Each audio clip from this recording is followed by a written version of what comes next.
ሀብል ከዚህ በፊት ሳልወድሽ ነበር ያገባሽ። ያልተወደድሽ ሙሽራ ነበርሽ። አሁን ግን እንደ አዲስ ሙሽራ እንድትሆን እፈልጋለሁ። የተወደድሽ የእውነት ሙሽራ እንድትሆን እፈልጋለሁ። እዝራ፣ የእውነት ካንተ ነው እነዚህ ቃላቶች ወጡት?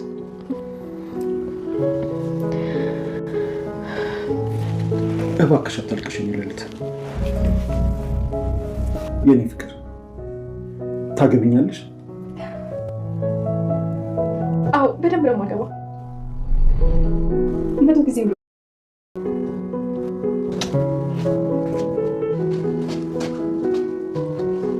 በጠዋት ምን አይነት የሚያማምሩ ጥንዶች ነው እያየሁት ያሉት? እባካችሁ እንዴት አደረጋሽ? ሰላም ነዎት? ደህና አደርሽ ልጅ። ደግሞ ደስተኛ ሆነሻል በል። እዝራ ሙሽ ጊዜ ጋር አረፍ በሉ። ደህና አደርክ ለማለት ነው የመጣችው እንጂ ዛሬ ሀብል ናት ቁርስ የሰራችልን። ደግሞ ልዩ ቁርስ አዘጋጅታለች። ከስንት ጊዜ በኋላ ጣፋጭ ቁርስ ልበላ ነው። እዝራ አንተ ቁጭ በል በቃ፣ እኔ ቁርስ ላቀራል። በዛው እነ ሜርሲ ልጥራቸውና አብረን እንብላ። እባክሽን ሀብል ዝም ብለሽ ቁርሱን አቅርቢውና እኛ ብቻችንን እንብላ። ሀብልዬ እንዴት አደርሽ? እንዴት ነሽ አጸደ? ሰላም ነሽ? ደህና ነኝ። ስለተፈተሽ በጣም ደስ ብሎኛል። ይሄ ደግሞ ከልቤ ነው። እውነት በጣም ነው ደስ ያለኝ። አይን ኤክስሬ የሚያነሳ ቢሆን ኑሮ ምን ልትይ ነበር? በእኔ መፈታት ውስጥሽ እንዴት እያደረገ እንደሆነ ያሳየኝ ነበር። ለጋ እንዲ አክስቴ ስንት ሰዓት ነው? አዎ ላይላ በሙሉ ላክቷል። ለኔና ላንቺ ግን አሁንም ድረስ እንደጨለመብን ነው። በእግርሽ ከምትቋጥኝ በዚች እንኪ ባስ እንኳን እስያዥበት። ውይ ብዬ እኔ ከርታታ ያዥ እንኪ። እኔ አጸደነኝ አንቺን ልቅምቃሚ ገንዘብ መቀበለው መቼም አላደርጉም። እሺ ትሮ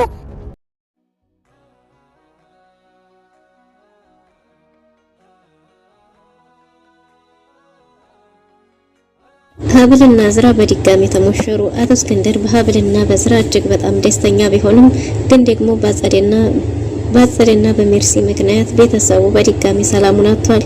እዝራ እውነቱን ተናገረ። ወይዘሮ መነንም ተደበደበች።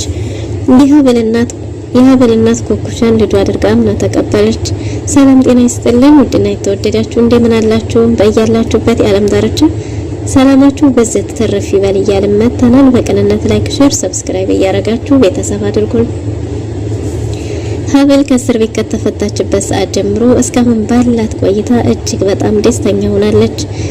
ተስፋ ከመቁረጥ ተስፋን መሰነቅ ነገን ማሰብ ጀምራለች። እና ሀብል እንግዲህ እዝራ በሀብል ፍቅር የተጠመደው ገና ከድሮ ቢሆንም ግን ደግሞ ጉድለቱና ክፍተቱ የታየው ካጠገቡ ሲያጣት እንደሆነ በተደጋጋሚ ይናገራል። ሀብል ግን እኔን መሰለኝ ግን ታሪካችን ተመሳሳይ ስለሆነ አዝነህልኝ መስሎኝ ነበር እያለችው ነበር። ግን ደግሞ እዝራ በፊትም ቢሆን ለሰዎች ቢያስመስልም ግን ደግሞ መጥላት እንደማይችልና በሷ መጨከን እንደማይችል ተናግሯል። እናም ፍቅሩ ከበፊት የመነጨ ቢሆንም አሁን ላይ ግን እጅግ ገዝፎና ጎልቶ ትንሹ ፍቅር ትልቅ ሆኖ አድጎ ልቡን እንዴት ተቆጣጠረው ይናገራል። ያልተወደደችው ሙሽራ አሁን ግን ተወዳና ተፈቅዳ ተመርጣ በሰርፕራይዝ እንደ አዲስ እንድትሞሸር ተደርጓል። የሀብልና የእዝራ መሞሸር የነሱ ሰላም መሆንና መደሰት ሜርሲንና አጸዴን ሰላም ነስቷቸዋል። አጸዴ አሁንም ቢሆን ካንዱ ጋር ካንዱ አንድ ያልተባባለውን እያለች ሜርሲን በሚገባ መርዛታለች። ሜርሲ ከዚህ በኋላ ተመልሳ በጭራሽ ለወንድሟ ጥሩ አመለካከት ሊኖራት አይችልም። ምክንያቱም ስለ እዝራ ቀን በቀን መጥፎ ነገሮችን ያላሰባቸውን ነገሮች ስለሱ ትነግራታለች። አሁንም ደግሞ እንግዲህ ሜርሲ ሀብል መታ የቤተሰቤን ትኩረት ነጥቃኛለች፣ የምወዳቸውን ሰዎች ነጥቃኛለች። በአባቴና በቤተሰቤ በወንድሜ እንደ ብርቅ የምታየው ልጅ ብቸኛዋ ልጅ እኔ ነበርኩ። አሁን ግን ሁሉም ሰው ጠልቶኛል፣ አግሎኛል ብላ ማሰብ ጀምራለች። ስለዚህም እንግዲህ ሜርሲ ለወንድሟ ትልቅ ጠላት ሆናለች። ሀብል በድጋሚ የምትታሰርበትን መንገድና ከቤት የምትጠፋበትን ቀን መቁጠር ጀምራለች። ግን ደግሞ አጸዴ አሁን ላይ በጭራሽ ይሄንን ማድረግ የለብንም፣ ማድረግ የምንችለው አንድና ብቸኛ ነገር ቢኖር ማስመሰል ነው እያለች ነው። አጸዴ ሁሉም በእጇ ነው። አጸዴ በሚገባ ሜርሲን ካጣመመችና እንደምትፈልጋት ማሽከርከር ከጀመረች በኋላ ከሷ የሚጠበቀው እቅዶችን እየነደፈች በቤተሰቦቿ ፊት እሷ ኪስ ስትባል ይሄን ሁሉ ዋጋ የምትከፍለው ለሜርሲ ብላ እንደሆነ እያስመሰለች ሜርሲን እንደምትፈልጋት አድርጋታለች። ሜርሲን እንግዲህ ያላትን የአክሲዮን ድርሻዋን ወስዳለች። አጸዴ ሜርሲንም ቢሆን ለወንድሟ ልጅ ስለሆነች አዝናላት ወይም ለሷ አስባላት ሳይሆን ለራሷ ጥቅም እያመቻቸቻት ትገኛለች። ከዚህ በፊት በተለያየ ክፍል ሲያድሩ የነበሩት ሙሽራውና ሙሽሪት አሁን ግን በአንድ ክፍል ከተሰብስበዋል። ከዚህም ሲያልፍ ደግሞ እንግዲህ ብር አምባር ሰበረሎ ተብሏል። ይህም እንግዲህ ሁሉንም ቤተሰብ አስገርሟል። በተለይ እስክንድር አቶ እስክንድር ምንም ደስተኛ ቢሆንም ግን ደግሞ በዚህ ፍጥነት ልጁ ለዚህ ቁም ነገር መድረሱ እጅግ በጣም አስደስቶታል። በተለያየ ክፍል ያድሩ የነበሩት ባልና ሚስቶች በአንድ ተሰብስበዋል። እስራ ሀብልን ሰርፕራይዝም አድርጓት ደስ የሚል ጊዜን አሳልፈዋል። ጧት ሁለቱም ኮከቦች እያበሩ ወደ አባታቸው መጥተው አባታቸውን ሰላም ማደሩን ከጠየቁ በኋላ እንግዲህ ቁርስ ሊያቀርብ አቶ እስክንድር ልጁ እስራ የሀብልን እጅ ይዞ ሲል እጅግ በጣም ተደስቷል። እንዴ በጧቱ ቀኔን እንዴት ነው ያስዋባችሁት? እንዴት የሚያምኑ ጥምረቶች ናቸው! ምንድነው አይን የሚያየው እያለ ነበር። አቶ እስክንድር ከደስታው ብዛት እንግዲህ ባየው ነገር አይኑን ማመን አቅቶታል። እነሱም ደህና ማደሩን ሊጠይቁት እንደመጡና ቁርስ እንደተዘጋጀ ነግረውት ሀብልን እኔ ቁርሱን ላቀራርብ በዛውም ደግሞ አጸዴንና ሜርሲን ልጥራቸው እያለች ነበር። አቶ እስክንድር ግን ቢሆንም ልጄ አሁንም ገና የማህደር ገዳይ አልተረጋገጠም። እነዚህን ሰዎች ደግሞ ያላምናቸውም። አንቺም ቢሆን አትመኛቸው። የኔ ጥርጣሬ እንዳለ ቢሆንም እነዚህን ልጆች በጭራሽ ማመን የለብሽም። አጸዴ ሜርሲን እንደፈለገች አርጋ ጥመማታለች፣ ልጅን አሳጥታኛለች። ስለዚህ አንቺ መጠንቀቅ አለብሽ፣ ማመን የለብሽም እና ቁርሳችንን እኛ ራሳችን በሰላም ብንበላ ይሻላል፣ እኒህ ሰዎች ይቅሩብን ብሎ ነበር አቶ እስክንድር። ግን ደግሞ ሀብል አይ ልክ እንደ ድሮ በቤተሰባችን ሰብሰብ ብሎ ቁርስ መብላት ይኖርብናል፣ የቤተሰባችን ሰላም መመለስ አለበት፣ እስከ መቼ ድረስ እንደዚህ ብላ ነበር። እዝራ ቀጠል ብሎ ያ የሚያመናጭቃት የሚያንቆሽሻት የነበረው እዝራ ሀብል እኮ ይህች ናት የነከሱን ሰዎች መልሳ የምታጎርስ የጠላቱን ጠላቶቿን በይቅርታ የምታልፍ በማንም መጨከን የማትችል ሩህሩህ ልብ ያላት ሀብል ማለት ይህች ናት ብሎ በአባቱ ፊት በድፍረትና በኩራት ተናግሯል። አቶ እስክንድር ይሄ ነገር እጅግ በጣም አስደስቶታል።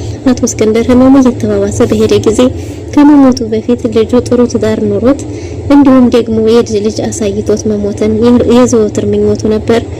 ሀብል በተከፋችና ባዘነችም ጊዜ ይሄ ቀን እንደሚመጣ በተደጋጋሚ ነግራት ነበር። የኔ ልጅ ታገሺ፣ የኔ ልጅ ተረጋጊ፣ ከመረጋጋት ብዙ ውጤት ይመጣል። ስለዚህ መረጋጋት ይኖርብሻል፣ ሁሉንም ነገር መታገስ አለብሽ ልጄ እያለ ሲመክራትም ነበር። ሀብልም የአቶ እስክንድርን ምክር በመስማቷና በመረጋጋቷ ያ ሲመኝላት የነበረው ጊዜ መጥቶ አሁን እጅግ በጣም ደስተኛ ሆኖ ልጆቹን ማየት ለሱ ከምንም በላይ አስደስቶታል። ይህም ብቻ ሳይሆን ቁርሱንም ብቻቸውን በደስታ እንዲመገቡ ይፈልግም። ግን ደግሞ ሀብል ቤተሰቡ መሰባሰብ አለበት ብላ ወደ ክችን ሄዳ ዕቃ እያቀራረበች ባለበት ጊዜ አጸዴና ሀብል ተገናኝተዋል። ሀብል መንገዷን ለማለፍ ብትሞክርም ግን ደግሞ አጸዴ ነገሩን ጀምረዋለች። አጸዴ ሀብልዬ እንዴት አደርሽ ብላ ነበር የጀመረችው። ወደ ቤትሽ ስለመጣሽ ነፃ ስለወጣሽ እጅግ በጣም ደስ ብሎኛል፣ እንኳንም ወደ ቤትሽ በሰላም መጣሽ ብላት ነበር። አይ ከልብሽ ቢሆን ኖሮ ጥሩ ነበር፣ ይሄ ሁሉ ማስመሰል አይጠበቅብሽም ነበር።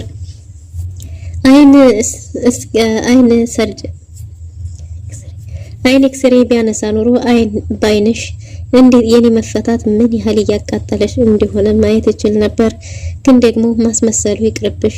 መለወጥ ብቻ ከኔ በላይ ደስተኛ የሚኖር አይኖርም ነበር። ግን ደግሞ አሁንም እያስመሰልሽ ነው። በዚህ ማስመሰልሽን ደግሞ ማንንም ሰው ልታታለያችም ራስሽን ትጎጃለሽ ብላታለች። አጸዴም አሁንም ከአንገቴ በላይ ነው የሚመስልሽ? እኔ እኮ ተቀይሬያለሁ። ሰው አይቀየርም እንዴ? ካጠፋሁም በጥፋቴ እጅግ በጣም ይቅርታ። እንዴት እንደዛ ታያለሽ እያለቻት ነበር። ሀብል መቀየር ካለባት ከልቧ እንድትቀየር ማስመሰል እንደማይጠበቅባት በማስመሰል ሁለተኛ እሷን ልታታልላት እንደማትችልና የሀብል ወደ ቤት መመለስ በጭራሽ እሷን ሊያስደስታት እንደማይችል አስረግጣ ነግራታለች። አጸዴም እንግዲህ እንዴት እንደዛ ታያለሽ እያለች ነው። ለማንኛውም ቁርስ መብላት ከፈለግሽ ወዴታች ብትመጪ ጥሩ ነው ባለች ጊዜ እኔ ሰራ ነበር መድከም አልነበረብሽም ደክሞሻል እኮ ብትላትም አይ ምንም አልደከመኝም፣ ግን ደግሞ እኔ የሰራሁትን መብላት ከቻልሽ ሰው ማመን ከቻልሽ መቼም አንቺ ተጠራጣሪ ነሽ ብላ ጥላት ሄዳለች። አጸዴ ስትሮጥ ወደ ሜርሲ ክፍል ሄዳለች። ሜርሲ ምሽቱን ታጥታ ስለነበረ መንጋቱንም አላወቀችም። በዛ ላይ ደግሞ የመጠጡ አንጎበር ይዟታል። እናም አጸዴ ዓለም ተቃጥሎ አንቺ እዚህ በነፃነት እንቅልፍሽን እስከ እኩለ ቀን ድረስ ትደቀድቂያለሽ እያለቻት ነበር። ሜርሲም እንዴ ክስቴ ነጋ እንዴ ባለቻት ጊዜ አው ለሌሎች ሰዎች ነክቷል ፈክቷል፣ ለኔና ላንቺ ግን እስካሁንም መሽቷል እያለቻት ነው።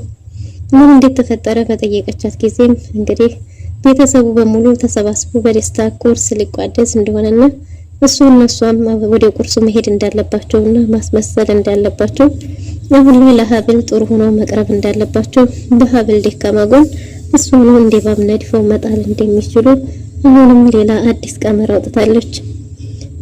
ግን ደግሞ ሜርሲ ለሀብል ያላት ጥላቻ በጭራሽ ወንድሜ ይሄን ሊያረጋ አይችልም እያለች ነበር። ወንድሜ ከሀብል ጋር ሆኖ ሀብልን ምራታችን ሊያረጋ አይችልም፣ የቤተሰቡን ክብር አያዋርድም፣ ይህን ካደረገ ግን በጭራሽ ይቅር አልልም እያለች ነበር። እና ሲነጋም ይሄንን ነገር ነበር ያለችው። በጭራሽ እኔ እነሱ ፊት ማስመሰል አልችልም፣ ወንድሜና ሀብልን አንድ ላይ አይቼ ማስመሰል አልችልም ብላ ነበር። አጸዴም ይህን ነገር ግዴታ ማድረግ አለብሽ፣ እኔ በቤተሰቡ ፊት እየተዋረድኩና እየተመናጨኩ ሁል ጊዜ ወደ ኋላ የማልለው ላንቺ ብዬ ነው። እንዴት ነው ልፋት የማይታይሽ? ስለዚህ ይህ ነገር የሚገባሽ ከሆነ አሁኑኑ ወደ ቁርሱ መምተሽ መቀላቀል አለብሽ። አይ ካልሽ የራስሽ ጉዳይ፣ እኔ ሄጃለሁ ብላ ጥላት ሄዳ ነበር። ሜርሲን ትንሽ ካሰበች በኋላ ይህ ነገር እኔም እኮ ሄጄ ቁርሱ መቀላቀል ይኖርብኛል እያለች ነው። እንግዲህ አጸዴ ወደ ቁርሱ ከሄደች በኋላ መልካም ማዕድ ብላ ጧቱን ጀምረዋለች። ከዛም ሲቀጥልም ሀብልዬ እንኳን ለቤትሽ አበቃሽ፣ ወደ ቤትሽ ስለተመለሽ ደስ ብሎናል እያለች ነበር። በዚህን ጊዜ ማናቸውም ቢሆኑ ማንም ሰው ምላሹን አልመለሰላትም። በዚህም ደግሞ የበለጠ ተናዳለች። እንዴ እኔ መልካም ምኞቴን በመግለጼ እንዴት አንድ ሰው እንኳን ምላሽ አይሰጥም? እንዴት ነው መገለሌ እያለች ነበር። እናም እንግዲህ ሀብልን ለማዋራት ብትሞክርም ከልቤ ነው ካጠፋሁኝም ይቅርታ እያለች ብትጠይቅም ማናቸውም ስለሷ አንድም ሰው ምላሽ የሰጠ አልነበረም። ሁሉም ሰው ምግብ ጠረጴዛው ላይ ተሰይሞ ጸጥ ብለዋታል። ሲቀጥልም ሜርሲ መጣለች። ሜርሲም እንዴት አደራችሁ ብላ ከመጣች እንዴት አደርክ አባዬ ብላ ከዛ ሁሉ ሰው ነጥላ አባቷን ሰላም ብላለች። አቶ እስክንድር ግን ምንም አይነት ምላሽ አልመለሰላትም ነበር። በዚህ ሁኔታ ላይ እንግዲህ ሜርሲ እጅግ በጣም ይቅርታ አባዬ፣ ካጠፋሁም በጣም ይቅርታ፣ ሁላችሁንም በጣም ይቅርታ ካጠፋሁ ብላ ጭራሽ የሰው ነፍስ መጥፋቱንም እንደቀላል እንደተራ ነገር ቆጥረዋለች።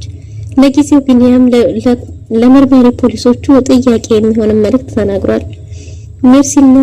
ሜርሲና አጸዴ በእህቱ ላይ ጉዳት የሚያደርሱ ከሆነ ሚስጥሩን አውጥቶ እንደሚናገር፣ ለጊዜው ግን የማህደር ገዳይ እሱ ራሱ ብቻውን መሆኑን ተናግሯል። አባዬ ይቅርታ፣ ምንም ባጠፋም እኮ እኔ ልጅ አንተ አባቴ ነህ፣ እኔ ደምህ ነኝ እያለች ነው። አቶ እስክንድር ካጠፋው ይቅርታ ነው ያልሽው? የጠፋው እኮ የሰው ነፍስ ነው፣ እቃቃ አይደለም። የሰው ነፍስም ጠፍቶ ካጠፋው ይቅርታ ባለች ጊዜ እንግዲህ አጸዴ ከተለ ብላ እንዴ ይቅርታ አድርግላት፣ ይቅርታ አድርጉላት ሁላችሁም፣ እሷ እኮ ተጸጽታ ይቅርታ ጠይቃለች እያለች ነው። በእርግጥ አጸዴና ሜርሲ አስበው የነበረው እንግዲህ ቢኒ እኔ ነኝ የገደልኳት ማህደርን እኔ በራሴ ፍቃድ ነው የገደልኳት ብሎ ቃሉን ስለሰጠ ይሄ አቶ እስክንድር እንዲያምን ቀላል መንገድ ነው ብለው አስበው ነበር። ግን ደግሞ አቶ እስክንድር በጆሮ የሰማውን ነገር እንግዲህ መተው አቅቶታል ማለት ነው። ልጁ ያጸዴ ተላላኪ እንደሆነች አጸዴ በምትላት መንገድ እየተመራች ልጁ ከመመለስ የማችልበት ሁኔታ ላይ እንዳለችም ስለገባው እዛው መከራው ይንከራት ብሎ ዝም ብሏል። እዝራ ብድግ ብሎ እኔ ወንድምሽ መቼም አልታይሽም አይደል? አልታየውሽም እኔ ወንድምሽ እያላት ነበር። አጸዴም ሁላችሁም ሜርሲም ሁላችሁም በጣም ይቅርታ ብላ ነበር። ሁላችሁንም ነው እኮ ይቅርታ ያለችው፣ ደግሞ ሀብል በመምጣቷ እጅግ በጣም ደስተኛ ናት እያለ ነበር። ታዲያ እራሷ አትናገርም አንደበት የላትም ባለ ጊዜ እስክንድርም ከተል ብሎ አንቺ ይህን ቤተሰብ ከማመስና ሰላም ከመንሳት መች ነው የምታርፊው ብሏል አቶ እስክንድር። አቶ እስክንድር በቃ የምግብ ፍላጎት ጠፍቷል ብሎ ሜርሲ ስትመጣ ነበር ተነስቶ ሊሄድ የነበረው። እናም በዚህን ጊዜ እንግዲህ እዝራ እባክህ አባዬ ይህም ማዕድ ጥለህ አትሄድ ብሎ ቢያስቀምጠውም ግን ደግሞ የቤተሰቡ ሰላም መናወጥ ክርክሩ መብዛቱ እዝራም ብድግ ብሎ የኔ ወድ በቃ እንሄድ እኔም የምግብ ፍላጎት ጠፍቷል ብሎ ምግቡን ተነስቶ ተሄዷል። በዛ ላይ አቶ እስክንድርን አባዬ አንተም ወደ ክፍለ ግባ ብለው ምግቡን ከመመገባቸው በፊት ጥለው ተነስተው ሄደዋል።